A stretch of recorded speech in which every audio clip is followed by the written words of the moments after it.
Pues hace muchos años, ya 8 años atrás, en 2017, tuve los que entonces se llamaban exámenes de selectividad.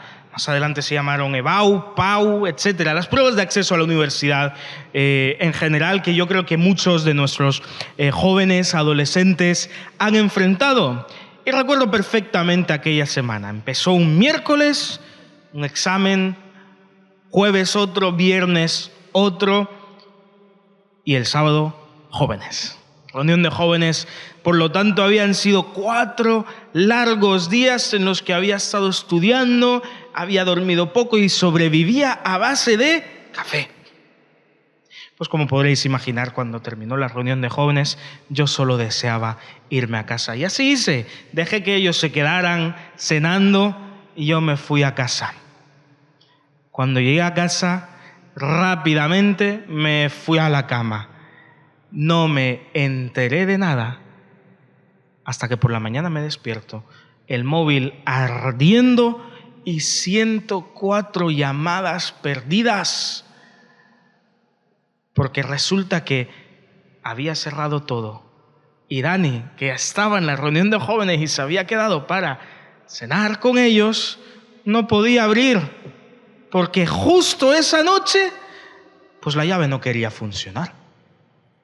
Y justo esa noche yo dormí, hermanos, yo no me enteré de nada de lo que pasaba en este mundo. Podía haber habido un terremoto, un tsunami, un huracán. Yo no me habría enterado. Pues imaginaos por la mañana cuando veo las 104 llamadas perdidas y el timbre tocándose otra vez porque Dani no podía entrar. Y yo pensando, llego tarde al culto. Pues hermanos, hoy vamos a ver cómo alguien se durmió. Y se durmió pues igual que yo me dormí en ese entonces. Hoy vamos a estar estudiando 1 de Samuel 26. Ya casi terminamos esta primera parte del libro de Samuel. Ya casi terminamos también lo que es la historia de Saúl. No la de David, la cual apenas estamos empezando, pero sí la de Saúl. Pues al final Saúl, como bien el Señor dijo, dejaría de ser rey. Y un poco de sueño es de lo que habla esta porción, pero te pido que no te duermas, sino que estés atento a la palabra de Dios. Por supuesto, para eso vamos a poner este tiempo en sus manos. Santo Padre, bendito Dios, te alabamos y te glorificamos porque tú sigues hablando a nuestros corazones. Ayúdanos a estar atentos a tu voz y a reconocer, Señor, tu llamado hacia nosotros. Señor, es verdad que esto puede parecer a algunos como una historia, un cuento incluso, pero nosotros sabemos que es palabra de Dios viva y eficaz a la cual tenemos que estar atentos y que en esta encontramos realidades que deben afectar nuestro día a día. Así que, Señor, habla a nuestros corazones, pues tus siervos estamos atentos y dispuestos a escuchar tu voz. En el soberano, en el único, en el precioso nombre de Cristo Jesús. Amén y amén. Pues vamos a 1 de Samuel 26 y mira el contexto que nos da el versículo 1 al 5 diciendo: Llegaron pues los cifeos a donde estaba Saúl en Gabaa y le dijeron: ¿No está David escondido en el collado de Aquila, al oriente del desierto? Entonces Saúl junto con 3,000 hombres escogidos de Israel que le acompañaban, se levantó y descendió al desierto de Zif para buscar a David. Y acampó Saúl en el collado de Aquila, que está junto al camino, al oriente del desierto. Andaba David por el desierto y advirtió que Saúl estaba en aquella zona persiguiéndole. Entonces envió unos espías y supo con certeza que Saúl había llegado. Y se levantó David luego y fue al sitio donde Saúl había acampado y observó el lugar donde dormían Saúl y Abner, hijo de Ner, general de su ejército. Y estaba Saúl durmiendo en el campamento y el pueblo acampaba a su alrededor. Este es el contexto para que más o menos sepamos dónde nos estamos situando. Pero hay algo que debemos conocer antes de todo esto. En primer lugar, pues hemos estudiado el capítulo 24, en el que sucede una situación muy similar a lo que hoy vamos a estudiar, y en la que Saúl ha cesado de perseguir a David, al que llama su hijo, y que de hecho por un tiempo fue su hijo, pues se casó con su hija, aunque éste luego la dio a otro hombre. Pero los celos de Saúl se volvieron a apoderar de él y habían terminado en paz. Pero vienen los hombres de Zif y le dicen: Saúl, David sigue aquí. Y Saúl entonces vuelve a tomar 3,000 hombres para ir en contra de David. Todo empezó con el pequeño conocimiento del paradero de David, y entonces Saúl volvió a la carga contra aquel a quien había en otro momento amado como a un hijo. Os advierto, yo sé que hemos estado a lo largo de 1 Samuel estudiando cómo aparece Saúl, luego aparece David, y cómo esta enemistad enraizada en el corazón de Saúl va creciendo, pero os advierto que este es el último encuentro entre el rey de Israel y el pastorcillo de las ovejas llamado David. No volverán a verse después de esto. Por lo tanto, son palabras las que van a intercambiar de mucha importancia y nos van a enseñar mucho. 1 Samuel 26, del 6 al 13, continúa diciendo que David dijo a Ahimelech, el eteo, y a Abisai, hijo de Sarvia, hermana de Joab: ¿quién descenderá conmigo al campamento donde está Saúl? Y Abisai dijo: yo descenderé contigo. David y Abisai fueron pues de noche a donde estaba el ejército, y Saúl se hallaba recostado y dormía en el campamento, con su lanza clavada en la tierra a su cabecera. Abner y el ejército estaba tendido alrededor de él. Entonces dijo Abisai a David: hoy te ha entregado David a tu enemigo en tus manos. Ahora pues déjame que lo hiera con la lanza. Lo clavaré en la tierra de un golpe y no le hará falta un segundo golpe.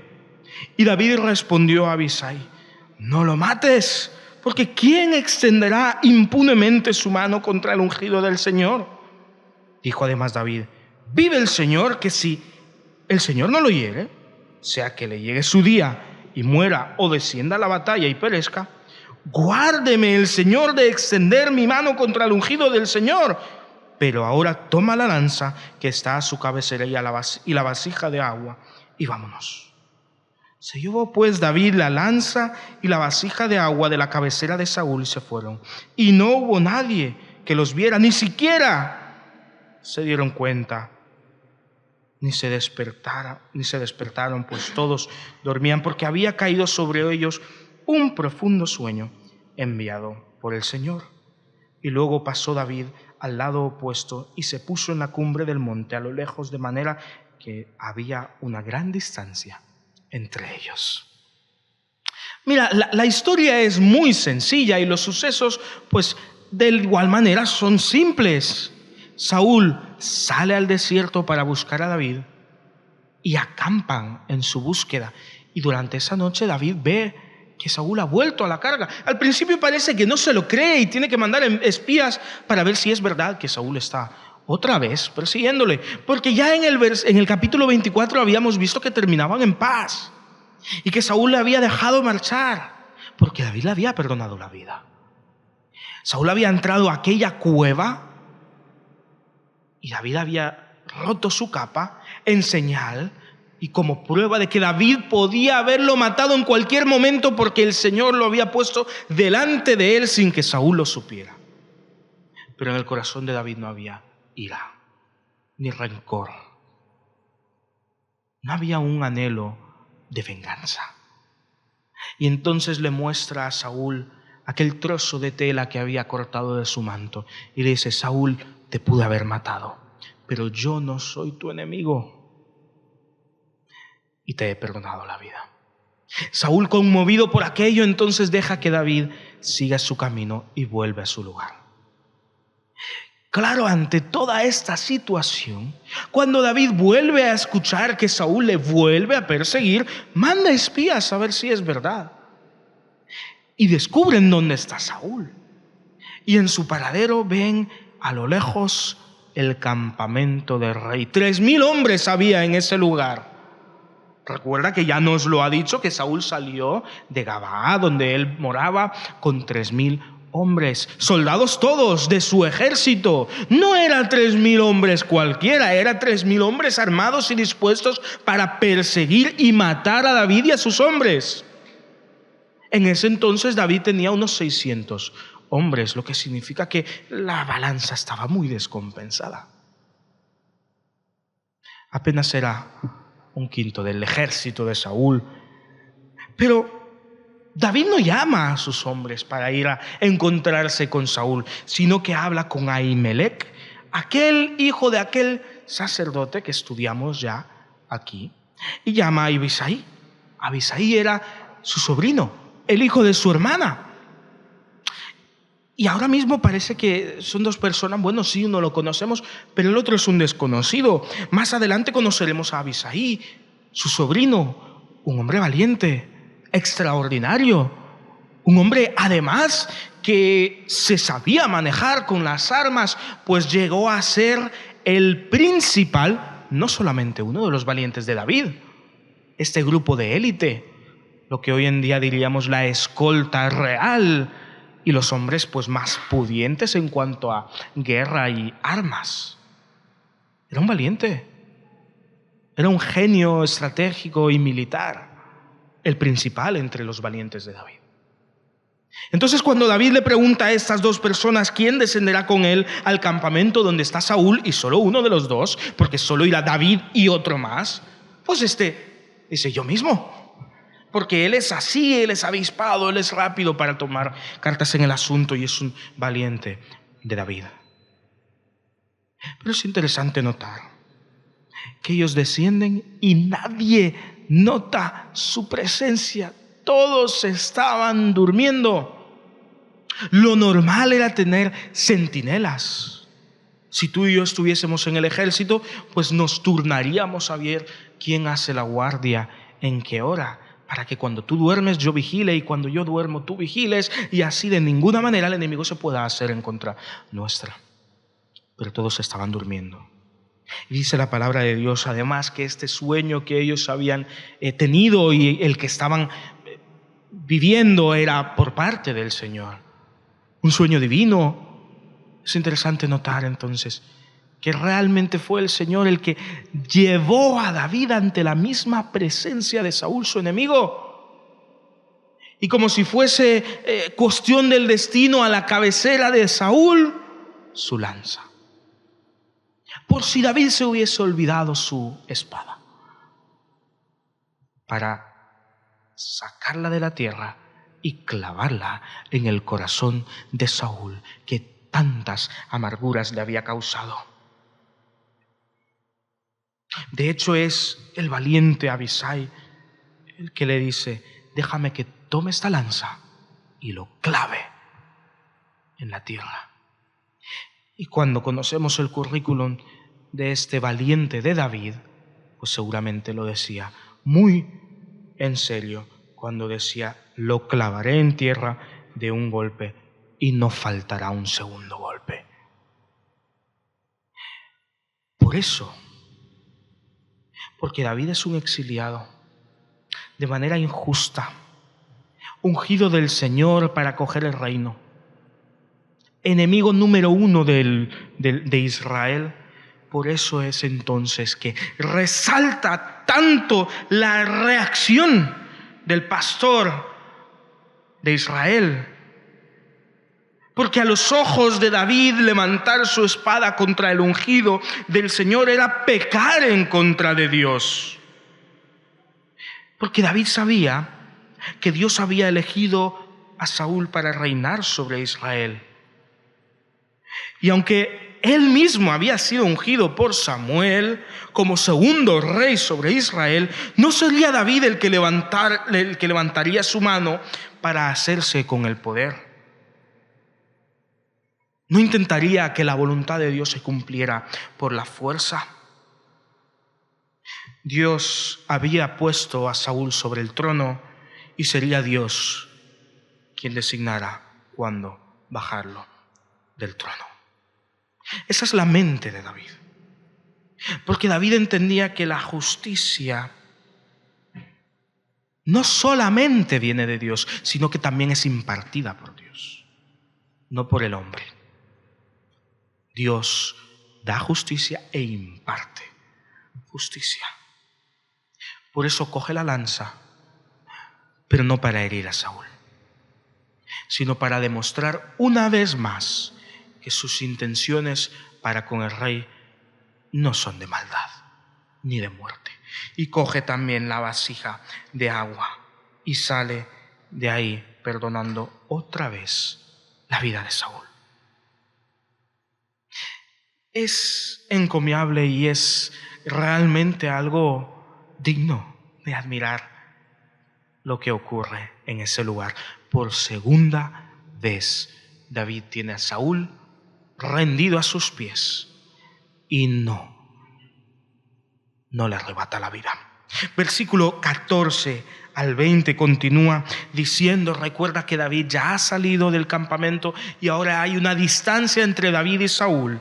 Y entonces 14, gritó David al pueblo y a Abner, hijo de Ner, el escolta de Saúl, diciendo, Abner, ¿puedes oírme? Y Abner respondió, ¿quién eres tú que gritas al rey? Y entonces dijo David a Abner, ¿no eres tú un hombre?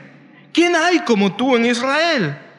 ¿Por qué pues no has guardado al rey tu señor? Porque uno del pueblo ha entrado a matar a tu señor el rey. Esto que has hecho no está bien. Vive el Señor, que sois digno de muerte, porque no habéis guardado a vuestro señor, el ungido de el Señor. Mira ahora dónde está la lanza del rey y la vasija de agua que tenía a su cabecera. Y entonces David a la distancia clama diciendo, Abner, ¿por qué te has dormido? Has fallado en tu labor de proteger a Saúl. No conocemos tanto a Abner aún, pero hay que decir que Abner era el hombre de confianza de Saúl. Donde Saúl estaba, Abner estaba. Era su guardia real, era su guardaespaldas, pero también era pues de lazo sanguíneo, pues era tío de Saúl. Podemos pensar que como Abner está al lado de Saúl, pues era un hombre malo, malvado. Y si era el hombre de confianza de Saúl, seguramente le daba malos consejos. Pero lo cierto es que Abner no era un mal hombre. Todo lo contrario, era un gran hombre, un excelente guerrero y de la familia real. Lo más probable es que mientras David estaba en el palacio del rey, hubiera servido codo con Abner. Probablemente eran amigos. Quizás por la diferencia de edad, Abner lo había adoptado como si fuese también sobrino suyo. Porque recordemos que para Saúl, David por un tiempo fue como su hijo. De hecho, cuando Abner muere, David lamenta su muerte. Para eso tendríamos que adelantarnos a 2 de Samuel 3:28 al 39. 2 de Samuel 3:28 al 39. Que dice que cuando David supo de la muerte de Abner, dijo, yo y mi reino somos inocentes delante del Señor para siempre de la sangre de Abner, hijo de Ner. Caiga la sangre sobre la cabeza de Joab y sobre toda la casa de su padre, que nunca falte en la casa de Joab quien padezca flujo de sangre, ni leproso, ni quien ande con bastón, ni siquiera, ni quien muera a espada, ni quien padezca hambre. Así pues, Joab y su hermano Abisai mataron a Abner, porque él había dado muerte a Asael, hermano de ellos, en la batalla de Gabaón. Y es que resulta que Abisai, sobrino de David, había sido uno de los que adelante, en un futuro, matarían a Abner con su hermano Joab. Y lo habían hecho con trampas y con artimañas, pues David había establecido paz entre su casa y la de Abner. Por eso entonces David dice: mi casa está en paz con la sangre de Abner. Pero Joab, mi sobrino, y toda su familia son malditas delante del Señor por lo que han hecho a este hombre. Versículo 31 de 2 de Samuel 3.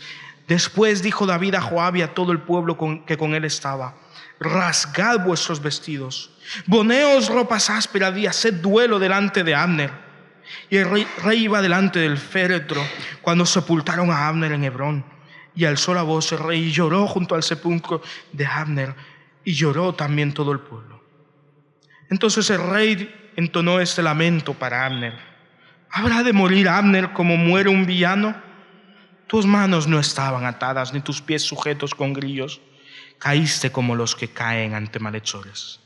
Y todo el pueblo volvió a llorar por Abner. Entonces todo el pueblo vino a persuadir a David para que comiera antes que acabara el día. Pero David juró, diciendo: traiga Dios sobre mí el peor de los castigos, si antes de que se ponga el sol pruebo yo pan o cualquier otra cosa. Y todo el pueblo lo supo y le agradó, pues todo lo que el rey hacía, y aquí ya está hablando de David, todo lo que el rey hacía agradaba a todo el pueblo. Y supo aquel día todo el pueblo y todo Israel que el rey no había tenido participación en la muerte de Abner, hijo de Ner. Y también dijo a sus siervos: ¿no sabéis que un príncipe y un grande ha caído hoy en Israel? Aunque ungido rey, me siento débil hoy. Pero estos hombres, los hijos de Sarbia, son más duros que yo. Que el Señor les pague al que mal hace conforme a su maldad. Y esto ilustra perfectamente cómo David amaba a Abner. Entonces, cuando David está aquí recriminando a Abner que ha fallado en su labor, no lo hace desde la maldad. No lo hace para dejar en mal a Abner. Y de hecho sus palabras hacia el tío y el guardaespaldas del rey es: ¿no eres tú un valiente? ¿Quién hay como tú en Israel? Pero a la vez reclama su incapacidad por cuidar del rey durante esa noche, porque el enemigo había caminado entre sus hombres sin haber sido detectado. Continúa entonces la porción que estamos estudiando. Versículo 17. Reconoció Saúl la voz de David y dijo: ¿no es esta tu voz, David, hijo mío? Y David respondió: sí, es mi voz, rey y señor mío. Y añadió: ¿por qué persigue así mi señor a su siervo? ¿Qué he hecho? ¿Qué mal hay en mis manos? Ruego pues que el rey, mi señor, oiga ahora las palabras de su siervo. Si es el Señor quien te instiga contra mí, que acepte él la ofrenda. Pero si son los hombres, malditos sean ellos en su presencia delante del Señor, porque me han expulsado hoy para que no tenga parte en la heredad del Señor. Y si me han dicho: ve y sirve a otros dioses ajenos. Que no caiga pues ahora mi sangre en tierra delante del Señor, porque ha salido el rey de Israel a buscar una pulga, como quien persigue una perdiz por los montes. En la primera parte, David entonces recrimina a Abner por fallar en su labor, pero en la segunda recrimina a Saúl porque le persigue sin que éste haya hecho nada en su contra. Y esto resalta el carácter de David. Cuando Abner, el valiente, el gran hombre, que no había otro como él en Israel, falló en sus labores, cuando los fieles del rey dormían, fue David quien veló por el bien de Saúl, quien lo perseguía para matarlo. Fue David quien sirvió al ungido del Señor a pesar de ser perseguido por él mismo. Fue quien le perdonó, David fue quien le perdonó a Saúl otra vez, aunque Saúl otra vez buscaba su muerte. Y mientras Abner fracasó en el cuidado del rey, David continuó siendo fiel. Una persona ejemplar. una persona a la cual imitar. El que rehusó responder con mal a aquel que le había hecho mal. Y se propuso responder con bien a quien le había hecho mal. ¿Cuánto necesitamos personas así en el mundo de hoy? Por otro lado, es muy interesante cómo Saúl reconoce la voz de David y le dice: ¿eres tú, hijo mío? Y David le responde: soy yo, Señor mío. Estas palabras parece que no guardan relación con los hechos, porque mientras Saúl se ha enemistado con David, le llama Señor mío. Y por otro lado, tampoco tiene sentido que a pesar de todo lo que David había sufrido y vivido, siga llamándole Señor mío a Saúl. Y David entonces propone dos soluciones a esta enemistad que Saúl ha creado en contra de David. En primer lugar, si la enemistad de Saúl viene por parte del Señor, porque recordemos que la palabra dice que el Señor puso un espíritu para que atormentara a Saúl, pues entonces David le propone ofrecer sacrificios. Literalmente, aunque aquí en Reina Valera pone si el Señor es quien instiga contra mí, que acepte él la ofrenda. Literalmente lo que pone el texto es que huela a él una ofrenda, diciendo: mira, tú y yo vamos a poner las paces ante Dios con una ofrenda al Señor. Esta es la primera solución que David propone a Saúl. Vamos a ponernos a cuentas con Dios, tú y yo. David quiere cerrar esta enemistad creada por Saúl. Por segundo, la segunda propuesta de Saúl a este problema es que si esta enemistad está siendo alimentada por los hombres, estos tienen que ser malditos ante el Señor. Es así de directo: malditos sean ellos en la presencia del Señor. Pero no porque han ido en contra de David y David está enfadado y David quiere entonces retribución y quiere venganza. No, porque el exilio que ha vivido David durante todo este tiempo, este destierro, ha sido no solo un destierro de la presencia de Saúl, sino también del mismo pueblo de Dios, de la heredad que Dios le ha dado a los suyos y de la posibilidad de servir al Señor correctamente. Por eso dice: malditos sean ellos en la presencia del Señor, porque me han expulsado hoy para que no tenga parte en la heredad del Señor. Y así me han dicho: ve y sirve a dioses ajenos. En otras palabras, el odio que Saúl tenía hacia David le había costado todo a David. Y aún así David no levantó su espada en contra del rey. Aún así David no levantó su espada en contra del rey. Ante esta realidad, entonces, la respuesta de Saúl será versículos 21 en adelante. Dijo Saúl: he pecado. Vuelve, David, hijo mío, que ya no te haré ningún mal, porque mi vida ha sido estimada preciosa hoy a tus ojos. He obrado neciamente, he cometido un error. Pero David respondió: aquí está tu lanza, aquí está la lanza del rey, que pase a cada uno de los criados y la tome, y que el Señor pague a cada uno según su justicia y su lealtad, pues el Señor te había entregado hoy en mi mano, pero yo no quise extenderla contra el ungido del Señor. Del mismo modo que tu vida ha sido estimada preciosa hoy a mis ojos, así sea mi vida a los ojos del Señor, y me libre de toda aflicción. Y Saúl dijo a David: bendito seas tú, David, hijo mío, sin duda emprenderás tú cosas grandes y prevalecerás. Y entonces David siguió su camino y Saúl regresó a su lugar. Y una vez más, Saúl vuelve a llamarle hijo mío.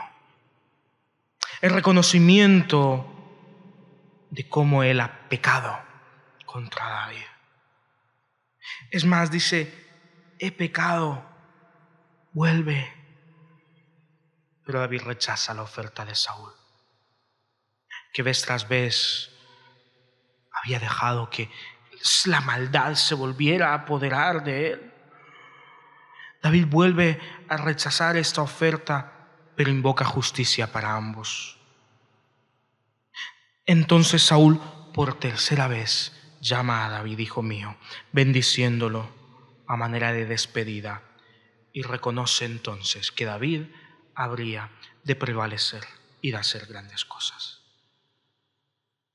¿Cuánto tardó Saúl en aceptar la voluntad de Dios? Qué difícil fue para Saúl aceptar su error. Cuán grande fue el orgullo del primer rey de Israel. Mira, Saúl es el resultado humano del pecado primero. Saúl es la imagen del que imita al orgulloso Lucifer. Él quiso el trono para él, el poder para él, la gloria para él, todo para él, y no supo amar a David porque la herida del pecado en su corazón fue mayor que su amor por el Señor. El orgullo que vemos en Satanás es el que hace mella y gobierna el corazón de Saúl. ¿Qué habría pasado si Saúl se hubiera gozado en Dios y no en el trono? ¿Qué habría pasado si Saúl hubiera amado al poderoso y no al poder? ¿Qué habría pasado si Saúl hubiese vivido para la gloria de Dios y no la gloria de su nombre? Este es el final del encuentro entre Saúl y David, pero también es el final de la historia mutua entre estos dos. No se volverán a ver, nunca más. Fue hasta el último encuentro entre Saúl y David que Saúl aceptó la voluntad de Dios. ¿Cuánto le costó? ¿Cuánto tardó? ¿Qué testarudos podemos ser cuando dejamos que el pecado gobierne nuestro corazón? ¿Y qué bajo caemos cuando dejamos que el pecado del orgullo gobierne en nuestro corazón? No volverá a ver a David, su hijo, aunque David vivirá toda su vida como el siervo del Señor. Muy diferente la historia de Saúl y muy diferente el final que éste experimentará, aunque no es este al que experimentará David. El primero es el claro ejemplo de cómo un hombre, si no está aferrado a Dios, va a terminar. El segundo será un claro ejemplo de cómo un hombre, golpeado por el pecado, se vuelve al Señor. Muy diferente será el resultado entre el uno y el otro. Y ante una vida como la de Saúl, en la que la redención parece tan lejana, nos preguntamos entonces si es una posibilidad para corazones como los del Saúl redimirse ante el Señor.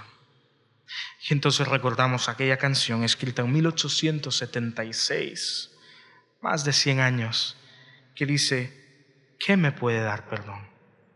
Solo de Jesús la sangre. ¿Y un nuevo corazón?